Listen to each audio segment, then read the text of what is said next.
Всем привет! Это мастерская Armory Smith, и сегодня я начну делать шлем Бацинет, который был найден в Украине. Перед ним мне посчастливилось иметь в заказе почти такой же Бацинет. В процессе работы нужно было поменять немножечко размеры, потому что шлем нужно было подгонять именно под размер головы клиента. Поэтому на фотографии и в железе есть различия. Получается, этот пробник для меня как бы пристрелочный. Я немножечко наработал выкройку, понял, где какие нюансы вышли у меня. И сейчас буду уже делать по меркам, которые я снимал именно с артефакта. Это я первый раз буду делать так, что у меня наконец-то есть хоть какие-то размеры, хоть какое-то подобие чертежа, эскиза и так далее. Потому что обычно заказывают по фотографиям, которые в непонятно каких ракурсах и непонятно какой камерой снимались. Предыдущая выкройка. Я уже ее немножечко правил, то есть я в процессе работы подрезал половинки и сразу подрезал выкройку. И нужно еще пару правок сделать.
делать бацинет по мотивам найденного шлема в Украине. Для начала я сделал выкройку из бумаги. Постарался выставить ее по форме, по геометрии, по размерам. Основной принцип хунцгукеля — это скручивание его в кулечек. Ну, как бабушки, знаете, семечки продавали, в кулечек насыпали. То здесь то же самое. Вот оно закручивается, получается объем для забрала. То есть это еще не форма, не геометрия, да, но вот уже просто скрутив, можно понять, что что-то похожее. Ну а вот само забрало. Сейчас оно просто ровное. На самом деле забрало не самое сложное из хунцгукелей других. Вот это вот полка у нас без выраженного ребра сверху. Выраженное ребро только снизу есть. Рта у него нету, что тоже упрощает работу. То есть по сути кулек согнули, здесь немножечко отковали, навели ребра, тут отогнули. Ну и в принципе все. Если правильная выкройка, если рука набита, то все, может быть готово. Но здесь, конечно, надо ловить геометрию, размеры, поэтому в этом плане будет, конечно, сложно. Начнем.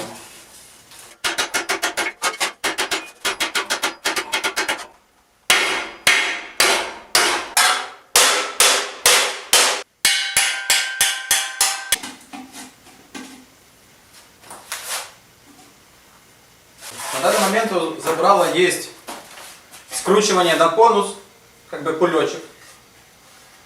Есть небольшая отбортовка снизу. И немного откованы вот эти вот части возле ушей, для того, чтобы забрало ложилось на бацинет, который уже имеет в этом месте закругление. Вот. У бацинета сбоку как бы цилиндрическая форма, и только кверху начинается вот это заворачивание.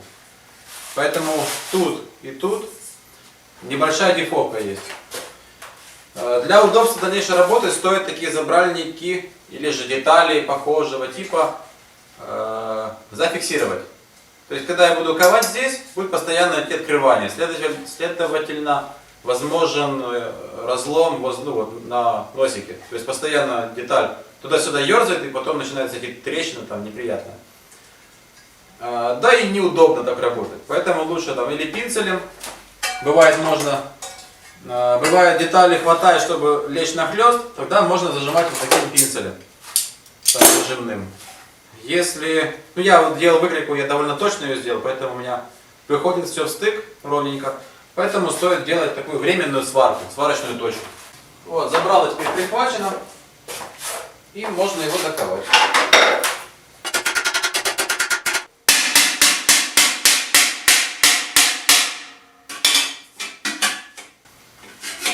Итак, есть вот прилегание. Очень важно, чтобы забрало ложилось полностью. Когда забрало четко ложится здесь, оно ниже не падает. То есть оно цепляется за купол и ниже не может проскочить. И таким образом обзор постоянно на том месте, на которое необходимо. Кстати, в забралах и бацинетах, у которых планируется бармица, здесь она планируется быть, обязательно нужно оставлять такие щели, даже больше щелей, чем сейчас у меня, вот здесь вот бармицу. Иначе потом ставите бармицу, и забрало не может опуститься вниз.